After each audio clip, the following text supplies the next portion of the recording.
Hi guys, PJ here. Today I'm working on a 2017 Audi Q3 and I'm going to be showing you how to install a dashboard camera, a dash cam. Now I'm going to show you how to wire it to the fuse box nice and simply so that it goes on and off with the ignition of the vehicle. Now on most dash cams you can get, just pan down here, a fitting kit like this one. This is for a front dashboard camera. If you're looking at fitting a rear one, please see one of my other videos that I've got currently up showing you a general how to fit a rear one. Now these fitting kits are ideal because they come with a replacement power cable, a fuse spur, which is like a doubler socket, and a little ferrite filter to help with DAB radio interference. So in other words, the pack contains the replacement power cable, there you go, which terminates in a red power and a black earth spade. If we can find it, where's it gone? There we go. That just earths to the chassis of the vehicle. And on the other end, mini USB on this particular camera. Most are mini USB, it's a very common one. And a ferrite filter. Like I said, that helps with DAB interference. Okay, now these pop open, yeah, so they like fold open on little hinges, and all you do is put your cable through it and then wrap it around it and then back out again. Just like so. There's your hinges, look. And there's your clips to open it. Very nice and straightforward. So just through it, round it and out again. This is a fuse spur. Now if you haven't got one of these in your kit, you can buy these off eBay, Amazon, that type of place. Normally a couple of quid for 2 or 3 of these things. And basically all it does is double a fuse sort of socket in your fuse box. So you pull a fuse out of your fuse box, shove this thing in, and it gives you a space here for the fuse that you pulled out your fuse box to run that circuit, and a 2 or 3 amp fuse here to run the camera that you're putting into your car. Right, now before we proceed any further, I just need to point out that I am held in no way liable or responsible for any injury to yourself or damage to your vehicle by following this video guide. So this is your ideal kit, plus a few cable ties, okay, zip ties. Roll of electrical tape, always handy when dealing with any electrical cables, especially because you get a really long length of cable in these kits and you're going to need to tidy it up and tuck it out of the way. Ideal. Plastic leverage tool, probably the most valuable thing in this kit. These again are available off eBay, Amazon. They're about £1 for a pack of 3. And all they are, like I showed you with the end panel there, you normally have to sort of go in at a bit of an angle with it and pop and lever it off. Now obviously if you do that with a steel screwdriver or something, you are going to damage your dashboard pretty nastily. You're going to leave marks all over it. Don't use anything steel. Invest in something like this. Any plastic leverage tool will do. Something that's, you know, quite strong but does bend a little bit if needed. So ideal, one of those. Yeah, this is made by Bojo, a company called Bojo. Yeah, easy to get. Pair of long nose pliers. I always use these basically to pull the fuses out of the fuse box, because the little gizmo that comes with the car is normally useless and you end up dropping the fuse down the trim and can never get it back again. If the fuse box is recessed, it's easy to get in, pull the fuse, obviously with the ignition off. Wire cutters, yeah, if you need to cut any wire, trim anything down, handy.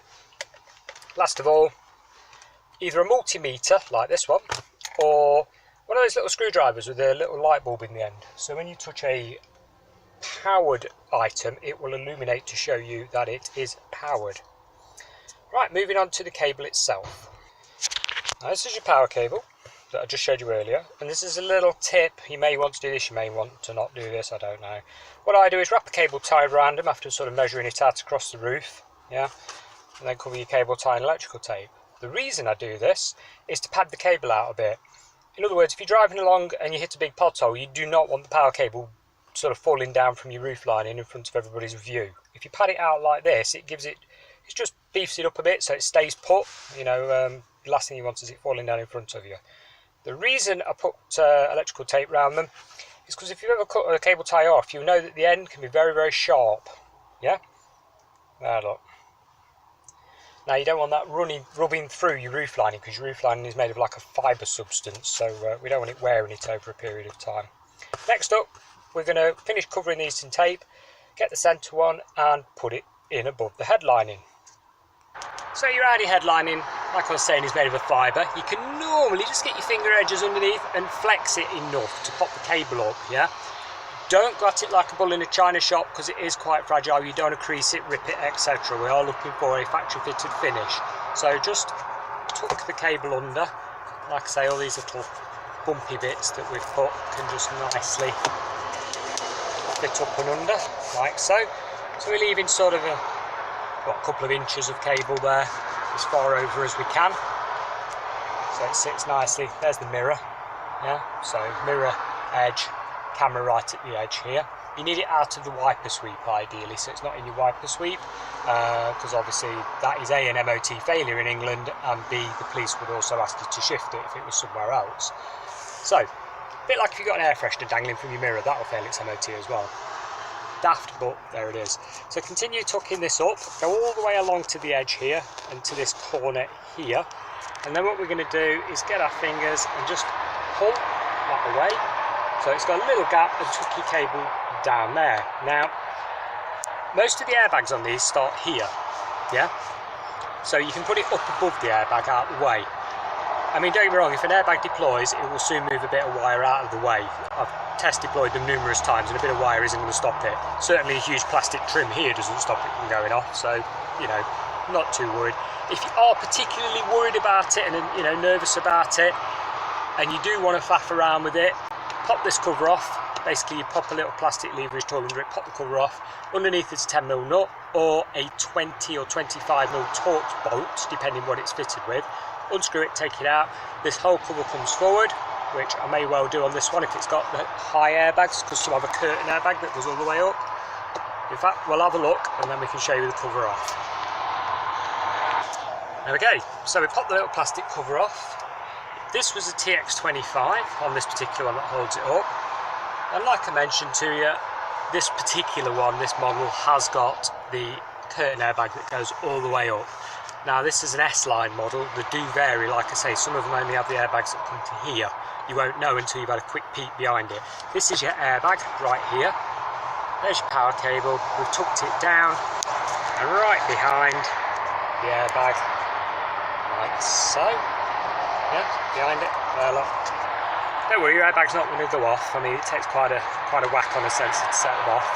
So behind it like so, and then run your cable all the way down to here. Pop this off. There we go, it's on a little plastic trim. So we can go down there and then into the end section here. So, from the driver's side of the car on a right-hand drive vehicle, now this can vary, the fuse panels can be on the end here, can be on the passenger side, depends if it's right or left-hand drive and what spec the car is. This particular one, like I say, we've got the right-hand panel popped off here, cable nicely earthed here to a bolt on a ring terminal, so that's a good earthing point there. You can take the nut off and put it behind it or whatever. The next stage is to fold the little flap down on this particular model where the fuse box is and locate your fuses. With the ignition off, get your test probe or your multimeter, yeah, we're on 0 voltage, and tap the top of the fuse. Now I've done loads of these, so I sort of know even model by model which fuse to use. This particular one on the end here, a 5 amp auxiliary circuit, nothing to do with airbags, ECU, ABS, anything like that, must be an auxiliary circuit. This is dead. 0 voltage, perfect. Now we turn the ignition on, that will turn to 12 volt. Now what we're going to do is take that fuse out, pop that in the fuse spur and shove the fuse spur in there. Obviously if you're using one of them little test probe screwdrivers, when you tap the end of it with the ignition on, the test probe will light up. With the ignition off, it won't light up, so then you know it's a switched fuse. In other words, it powers on and off with the ignition. This will vary from model to model and what country the vehicle's sold in, so just bear that in mind. Make sure you test your fuses, look at your owner's manual so that you're not touching anything important. Fuse removed, popped in the end of our fuse spur there, and then obviously pop your fuse spur in the socket. Before we go any further, it's back to the passenger side of the vehicle before we put the little trim back on and shove the little tray back up, just to test the camera. So we've plugged it in, stuck it on the windscreen with a sucker or the 3M mount, depending what you want to use there. Turn the ignition on, just reach across, bear with me. Okay, and hey presto. Little power symbol in the corner there, just turn that off. That shows you, if we can get focus, won't focus on it. There's a little squiggly red line through the battery symbol on this camera, and that shows you that basically it's powered. If we turn the ignition off, there we go, the unit goes off. Click your side panel back on again on your driver's side bed. Like I say, it will depend if you're doing right or left hand drive on these vehicles as to your fuse box location. But that's it. That is how you fit a dash cam on an Audi Q3. Any questions, pop them in the comments below.